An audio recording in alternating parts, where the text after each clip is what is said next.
Dobar dan, Vesna. Dobar dan. Velika mi je čast što danas razgovaram sa vama. Inače, ovo je moj prvi intervju sa vama. Je li tako? Da. Tako da I meni je posebno drago, sam uzbuđena.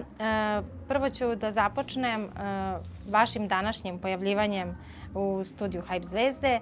Danas ste, da kažemo, gostujući član žirija. Na naše veliko zadovoljstvo. Kako je vaše očekivanje od samog ovog takmičenja? Pa dok ne sednem tamo ne znam kako mi je očekivanje. Ipak moram Da osetite malo. Da osetim atmosferu i da čujem malo nešto. A sada Sve u svemu ovo je fenomenalno. Ovo sve zajedno. Sada kada biste se vi vratili, da kažemo, u mlađe dane i kada biste se prisetili vaših početaka, da li biste na taj način mogli možda bliže da se približite samim kandidatima, da shvatite kako se oni sada osjećaju? Ne ponovilo mi se. Pa ja shvatam, iako mi nismo imali ni blizu, ni ove uslove, ni sve ovo. Mi smo se takmičili po starinski, gde je baš moralo da bude sve živo, od orkestra preko nas. Tad nisu postojali playbackovi, pogotovo ne kad se takmičite. Tako da je nama bilo mnogo teže. I nismo imali ni ovako lepe scenografije, nismo imali puno toga. A kada biste sad morali da se prijavljujete i da počinjete ponovo iz početka, koju biste vi pesmu izabrali? Moju? Koju?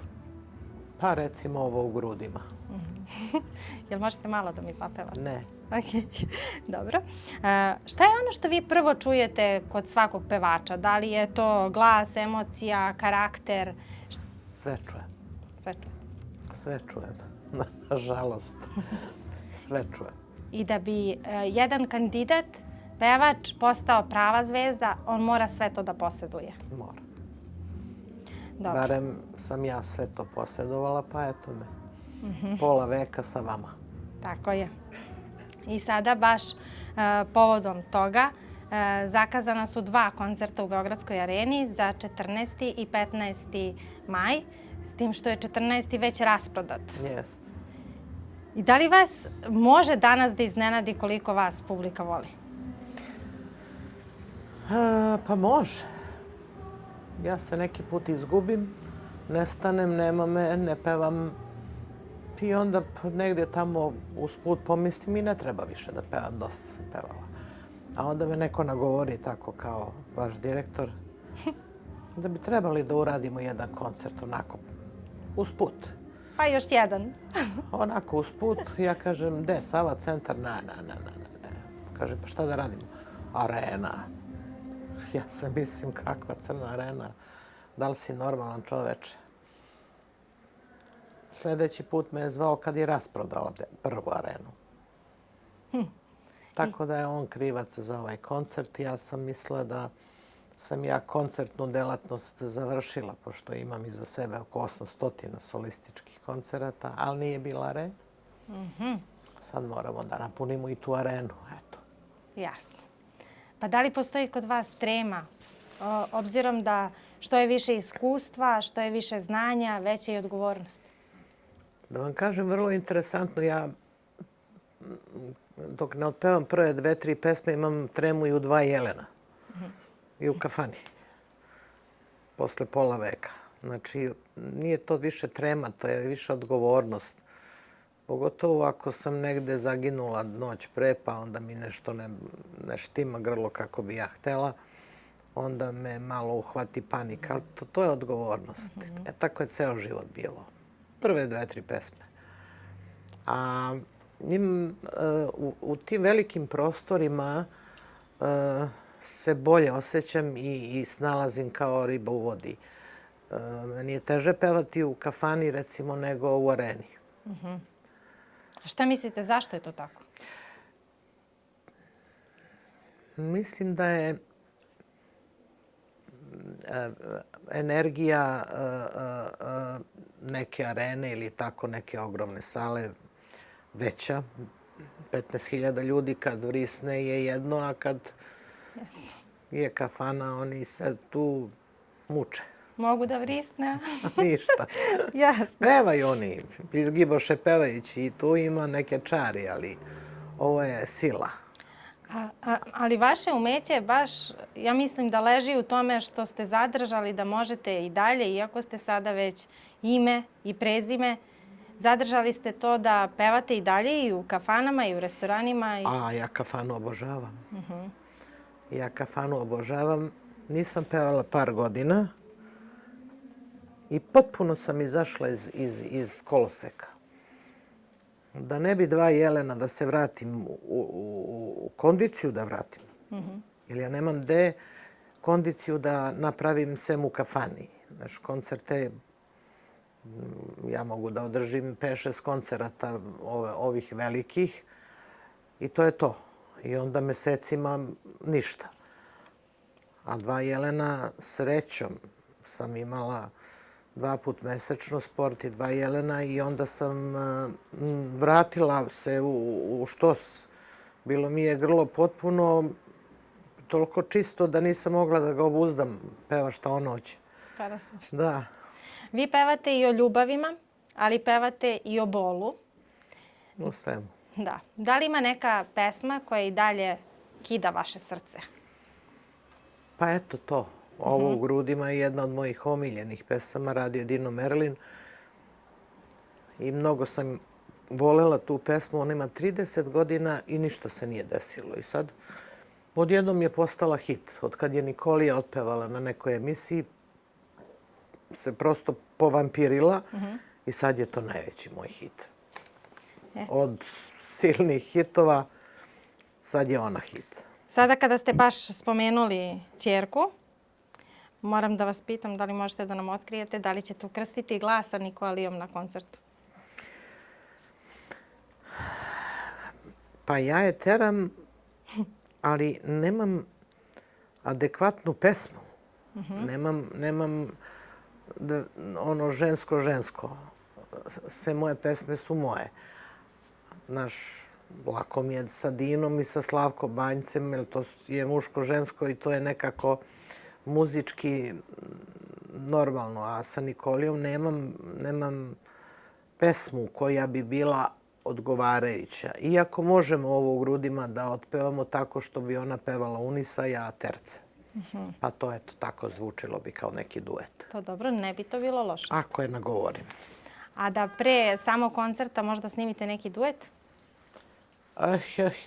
Pre samog koncerta ja čekam 10 godina na taj duet. Moj Relja nikako da napravi duet. Ni meni, ni njemu, ni njoj. Da li mislite da možda ako Nikolija pristane da će možda i Relja da se pridruži? Pa može da se desi. To bi možda bilo interesantno. Ne prijavljuje ništa. Nisam ga pitala. Ali možda i mogu da ga nagovorim. Možda tu je Dino, tu je Slavko. On je malo drugačiju muziku peva, drugačije. I onda ne znam da li će hteti, da li će se snaći prvo s mojim orkestrom. Koji je narodnjak i to je malo teško. To bi možda mogao da bude izazov za njega u tom trenutku. Bio bi u svakom slučaju pod uslovom da otpeva i Jorgovane, ali tu nam je Dino. Da. Samo sa tom pesmom. Eventualno drugi dan kad Dino ne bude tu bio. Kada biste mogli da izaberete jednu Nikolijinu pesmu, koja bi to pesma bila kao vaša?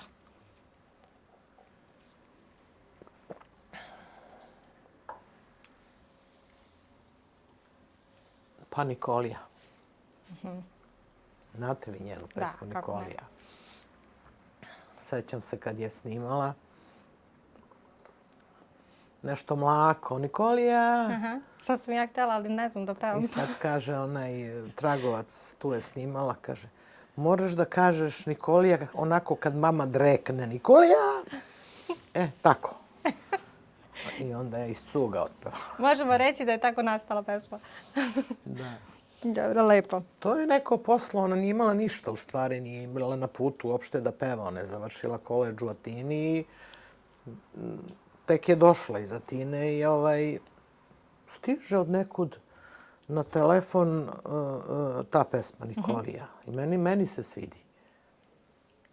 I sad ja kažem, dobra pesma Niki. Bolje da nisam rekla. Danas bi bila sekretar negde u grčkoj ambasadi, a ne bi pevala, ali sad eto. Pa dobro, jel Nikolija zadovoljna? Ne želim sada da prelazimo. Prezadovoljna. Prezadovoljna. Ništa joj ne smeta, sve joj je super. Samo da ide da peva. To je najvažnije.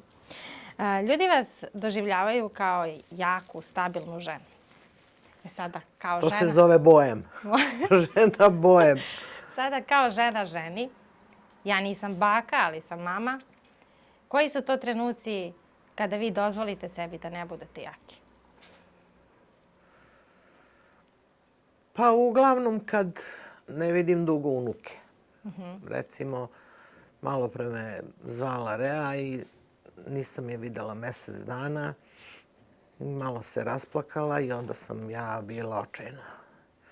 A ja nisam znala gdje ću ove dane. I baka je obećala sutra je uzima i nas dve ćemo da se grlimo narednih 5 dana. Slobodna sam. Zapravo, žrtva mora da se podnese. Pa, najviše mi one fale. Jer Niki zna i da dođe, da bane onako u podne i uvek nešto ima da se pojede, a Rea ide u školu do 5, Hana u obdanište i sa njima ne mogu baš da se sudaram stalno, ali dobro, još malo pa će raspust. Jel one razumeju stil vašeg života i života svojih roditelja? Ne znaju ništa. Ništa ne znaju. To smo nekako uspeli da sačuvamo da one ne budu u toku šta to mi radimo i kako radimo, jer imamo velike šanse da i one to rade. A ne bi trebalo baš. Rea je odlučila to. Ona je već starija i zna. A ova mala ne znamo šta će da bude. A vi biste voljeli da se tu zaustavi? Ma baba bi voljela da peva i more. Tu je problem. To otac i majka. Baba bi voljela da pevaju. Šta im fali? Znači, vi ste kod unuka pronašli sve 3 stvari. I Sve. glas, i emociju, i karakter. Sve. Sve su na babu i obe dobro pevaju i obe su dobre. Odlično. Da li je postojao neki trenutak u vašoj karijeri kada ste želeli da odustanete, da stavite sve sa strane, da odložite pesme u fioku i da kažete dosta je više? Jesam na 3 dana. 3 dana pa više puta ili samo 3 dana u životu? 3 dana, 4, 5 i već nešto gledam kako da popravim, da ispravim. Jer uvek kod mene dođe ono što je najbolje. Što najbolje znaju da naprave, oni to donesu meni. Sad, meni se u momentu ne svidi zbog 100 stvari, raspoloženja ili šta ja znam, šta je bilo juče i tako dalje. Ali kad sutradan preslušam, vidim da to nije loše, malo da se doradi. Inače sam ja svaku moju pesmu glasom mojim ispravljala, pevala na način na koji ja pevam i one su bile potpuno druge pesme nego one koje su došle kod mene. Tako da... Zapravo tu leži sva umetnost. Sva umetnost. Mnoge pesme koje su hitovi sam ja preuredila, ne mnogo, ali suština je ostala, ali je glas potpuno drugačiji kod mene i kod drugih kad tu istu pesmu pevaju. A da li ima neka pesma koju niste prihvatili pa da se kajete? Ima mnogo. Ne kajem se. Nego prosto nije moglo da stane. Nekad je bilo crna ploča pa 12 pesama uvrh glave, na 13. preskače. Onda uvek nekako 13. mora da se izbaci. Ja po pravilu uvek izbacim najveći hit. Nevjerovatno. Pa, otkud znam, mislim da nije. Mislim da su ovi ovamo što su ostali to. Međutim, ima mnogo tih pesama. Evo, Lepa je uzela srce moje violina. To je bilo kod mene. Pa, ne mogu sad se setim, ali ima dosta. A kada vam se ukaže prilika, jel pevate te pesme? Iako... Ne. Imam mnogo hitova mojih i onda narod neće. Ja volim, malo mi je dosadno više samo da pevam moje pesme i onda ubacim tako neku tuđu. Oni saslušaju jednu, na drugoj već počinju da zvižde. Mi smo došli da slušamo vaše pesme i tako to. Ali ja nađem da ih nabodem i sa tim pesmama. Tako. Nisu to nove pesme, to su uglavnom ove starije i dobre pesme. Lepo. Je li to je to? Hvala vam, Vesna. Nemamo ništa više da dodamo. Ja sam vas ispitala sve što sam želela. Hvala vam puno. Samo još da najavimo koncert. Dragi moji, mi se vidimo 14. i 15. u Areni. Ja obećavam dobar provod, lep koncert. Dođite da pevamo zajedno, a bit će mnogo lepo.